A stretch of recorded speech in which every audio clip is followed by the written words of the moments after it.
দুহাত জুড়ে ভক্তি ভরে মহেশ্বরকে বললে, হে প্রভু, এই জগতের সব বিষ ধারণ করে নীলকণ্ঠ হয়েছে তুমি, ঠিক সেই রকমই এই পুতুলের গা থেকে সমস্ত বিষ তুমি টেনে নাও, টেনে নাও প্রভু। তারপর তারপর তারপর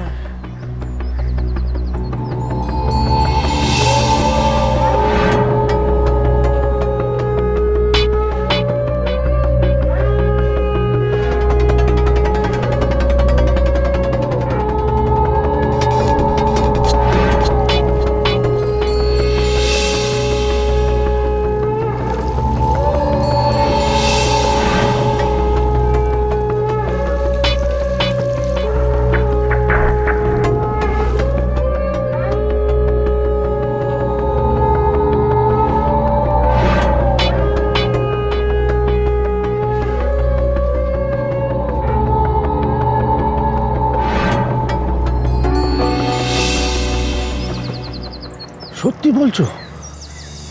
বেহুলার প্রার্থনায় চাঁদ বেনের শরীরের সমস্ত বিষ ভোলানাথ চুষে নিয়েছেন? তবে সাধে কি আমরা তাকে বেহুলা মা বলে মানি গো? আমার কথায় যদি তোমার বিশ্বাস না হয়, নিজেই গিয়ে শোধাও না তাকে। এই তো আমি দেখে এলুম, ওই যে দিঘি আছে, ওই দিঘির পাড়ে সে তো ওখানে ফুল তুলছে গো পুজোর। যাও না সেখানে।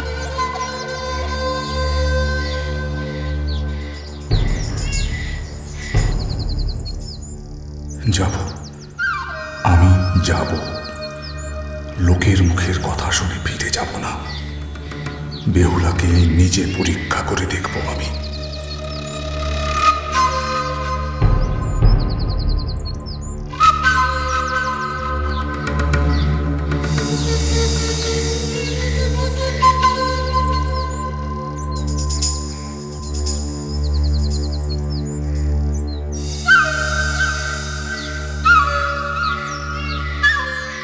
আমি যা চাই, যেমনভাবে চাই, ঠিক তেমনটাই ঘটবে, ঘটতেই হবে।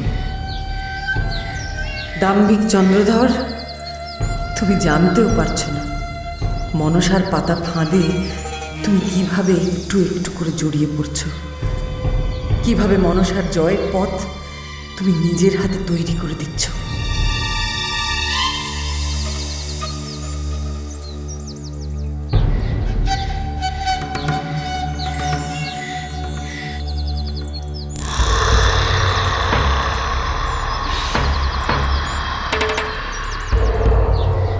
আচ্ছা, আপনারা কি কোনো কুষ্ঠরোগীকে দেখেছেন? পুরুষ মানুষ, বড় সড়ো চেহারা, দাড়িও আছে।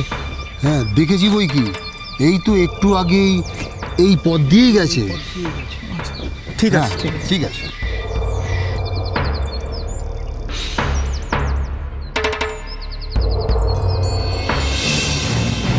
সর্বনাশ! লক্ষিন্দর! বাবার খোঁজে লক্ষিন্দর এসে হাজির হয়েছে। সে তো কোনো মূল্যে চাঁদ আর বেহুলাকে মুখোমুখি হতে দেবে না। বাবাকে ফিরিয়ে নিয়ে যেতে এসেছে সে। না না না, চাঁদকে আজ বেহুলার পরীক্ষা নিতেই হবে। লক্ষিন্দরকে থামাতেই হবে, তাকে ফিরিয়ে দিতেই হবে। ফিরে যাও, ফিরে যাও লক্ষিন্দর, ফিরে যাও।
কোথাও নেই, তবে আমার কেন মনে হচ্ছে, কেন আমার বুক কাঁপছে।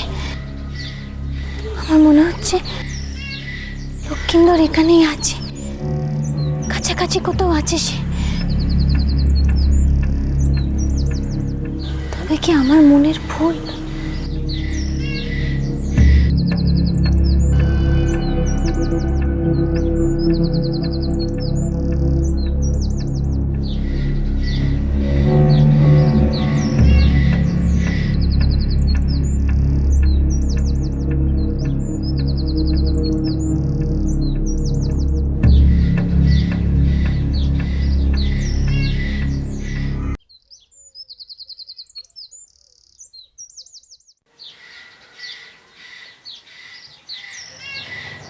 এ আমি কি দেখছি? আমার চোখের সামনে রাজামশাই। আপনি আপনি আমাকে চেনেন? এ আপনি কি বলছেন রাজামশাই? আপনাকে চিনব নে? সকাল সকাল আমার এত বড় সৌভাগ্য হবে তা কে জানতো? রাজা লক্ষিন্দরের দেখা পেলুম, আমি যে নিজের চোখকে বিশ্বাস করতে পারছি না। খবর নেই, বার্তা নেই, আপনার পদধূলি পড়ল এই উজানি নগরে। যাই যাই, আমি ছুটে গিয়ে সবাইকে খবর দিই আজ যে উজানি নগরে উৎসবের দিন। কিন্তু আপনি এভাবে এসেছেন কেন? সঙ্গে লোকলস্কর নেই, হাতি ঘোড়া নেই। না না, আমি হেঁটে আসিনি, গ্রামে ঢোকার মুখে ঘোড়াটাকে বেঁধে রেখে এসেছি। তা আমি তো আপনাকে চিনতে পারলাম না এখনো। সেটাই তো স্বাভাবিক, আমি সামান্য মানুষ, আপনি আমাকে চিনবেন এমনটা ভাবাটাই তো আমার ধৃষ্টতা। আমি সায় বণিক, বেহুলার বাবা। বেহুলা? চিনতে পারছেন না? সেই বেহুলা যার কাছে আপনি এসেছিলেন আপনার বাবার রোগ সারানোর প্রার্থনা নিয়ে। বেহুলার নাম ভুলে যাব? এত বড় অকৃতজ্ঞ আমি নই। আমার নমস্কার নেবেন। আপাতত আমি অন্য একটা কাজে এসেছি। আচ্ছা, আপনি কোনো কুষ্ঠ রোগীকে দেখেছেন? আপনার মেয়ের কাছে যাওয়ার কথাই তার। ওমা, কি আশ্চর্য, কি আশ্চর্য! আপনি আপনি তাকেও চেনেন? তার মানে আপনি তাকে দেখেছেন? সে এসেছে এখানে? হ্যাঁ হ্যাঁ, এসেছিলেন তো। আমার মা বেহুলার সঙ্গে দেখা করলেন। বাবা ভোলানাথের দয়ায় বেহুলা কিভাবে আপনার বাবাকে সুস্থ করে তুললো সেসব শুনতে চাইলেন। তারপর মা বেহুলাকে অনেক আশীর্বাদ করে চম্পকনগরী চলে গেলেন। বললেন বেহুলার অনেক নামডাক শুনেছেন তো, তাই বেহুলার সঙ্গে দেখা করতে এসেছিলেন। সত্যি সত্যি বলছেন আপনি? উনি বেহুলাকে আশীর্বাদ করে ফিরে গেছেন?